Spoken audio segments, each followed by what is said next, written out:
I used to love going to California and doing all that stuff. Or like, no, I used to love being in California and celebrating, and it sucks. The second I got pushed out of California because of like the stuff it lost its magic, right? Because California, it's super socialist right now, bro. It sucks because like, and the thing is, the governor, dude's a brilliant like. Yeah, Gavin Newsom, dude's like brilliant. He's I don't like his policies. I don't like anything about him. Right. But the man can like talk. He can handle his shit. He can sway a crowd. Like people love this guy. You know, like he's gonna become president one day, or he's gonna run for president one day. But what he's done to California is just terrible, bro. It's super socialist. Did you hear about the president of Argentina? Yes, I saw some clips here and there. Now, granted, I don't know extensively information of what's going on in the country or whatever, but all I know is that he's very anti-woke, anti-left. Yeah. So it's going to be very interesting. I saw you mentioned something before we had started recording about how this is going to be a good case study. Yeah, I think it's going to be a good case study because I try to tell people, right, when it comes to political ideation, I try to stay out of politics altogether. Yeah, me too. But I think that you have to learn from history. You have to look at like empires that have come before, like the Roman Empire. You have to look at countries in South America, countries in Europe, and look how they're run.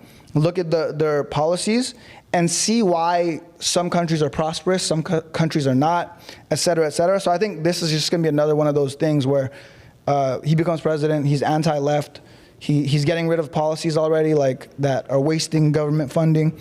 And if the country bounces up and people are like, oh, wow, this is working, it's just another great example of like, hey, this is how a country should be run. Right. I think people will definitely, depending on what the result ends up being, and I think oftentimes people think, all right, you have a change in power immediately. You should see change happen. I think you have to have about 2 years, especially if there's a lot of change in policy, to start to see things go into effect. And really 2 years is on a best case scenario, because it could be 3, it could be 4, because depending on what, the people were accustomed to, now that shift has to happen. And naturally, I think when you're in a country that prioritizes more left-leaning sort of stuff, it's more predicated not necessarily on feelings, but more the everybody kind of having the same experience, which isn't reality. Right. So with that being the case, it's going to be very interesting to see how over the years that country has their results come out and how other countries now respond to it.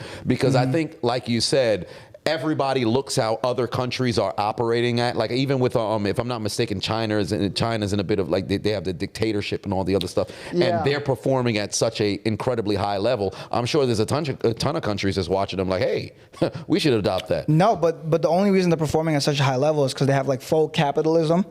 So they have capitalism, but then at any point the government could just step in and be like, oops, sorry, this is ours. There's a cap on it, right? Yeah, it's not really a cap, but it's more so like, hey, you can do this, but if we say you can't, it's over for you. So that's kind of what it is. I don't know. Like I said, I like to stay out of it. I like to look at like certain things that happen. Like here's a good example, right, of what happens. Why is it that, so would you agree that the harder you work, the smarter you work, the more money you make? Right. So why is it that the more money you make, the more you become Republican? The more money someone makes, the more they lean towards the right. Right, because I think it's a matter of, for one, taxes. I think that's number one, because a lot of times they say tax the rich, but despite the fact that the rich are paying, the most, and then when you start to understand the tax code, and you can leverage that towards now keeping as much money as you possibly can, it makes sense. Because think about it, if you now went from paying, let's say if you made $40,000 a year, and you had maybe 13 of that 40 now go towards taxes or whatever. You now 10x that 40,000. Now you go up to 400,000. Now immediately straight out of your pocket, you're up to 80 that's coming out your pocket. Soon enough, you're gonna look at that money coming out like, all right, wait a minute. So I'm paying these taxes, what are they going towards? Then if it goes towards policies you don't support, or it go towards things that you're not seeing I don't want to say return on your investment, but your money going towards something and it's not producing, you're going to start to ask questions like, wait a minute. Typically the higher the taxes are, the more it means that the government's a little bit left-leaning. Right. And when a government's left-leaning, they take more taxes, but not only that, the policies that you're paying for tend to be like social welfare, et cetera, et cetera. Right. And at some point, it's like, damn. So I'm making a lot of money and you're incentivizing me to not make. It's almost like you incentivize people to not make money. Yeah, and you penalize those who make more. But then, Exactly. and then even at the same time, because when I was young, I experienced this with like learning about charity or whatever. Because of course, my family being Haitian, when the earthquake happened in 2010, the Clinton Foundation had came out or generated $500 million, or actually, I think it might have been in the billions. I forget what it was, but all I know is that they, in total, the charity, the foundation only produced 6 houses. Yeah. And you start to look at it like, yo, all these people donated. Where the hell did the money go?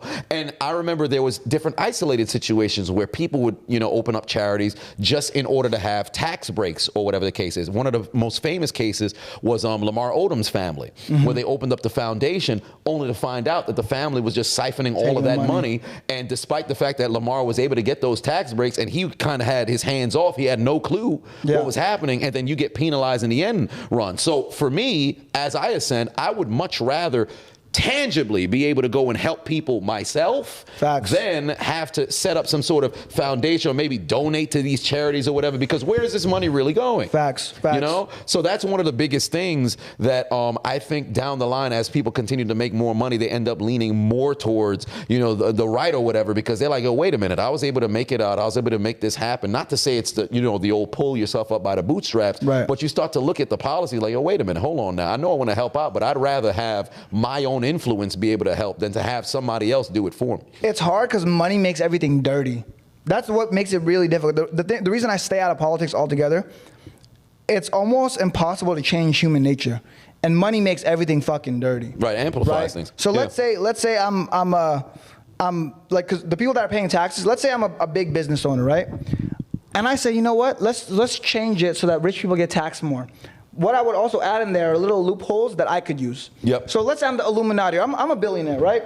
And there's tax code changes.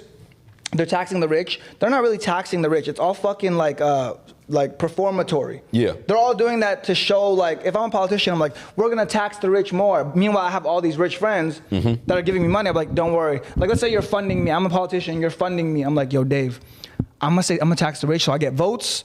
But like, in reality, we're gonna put this loophole here so that if you invest this money into real estate, it doesn't get taxed. So don't worry, I got you. Or if this money comes from this specific thing, charity, you don't get taxed. So don't worry, I got you. Now I'm over here like, yo, I'm gonna tax the rich, I'm gonna do this, I'm gonna do that. In reality, I'm rich, I have all my rich friends, we're just using tax loopholes. And the only thing we're doing now is like just changing the policy for the worse.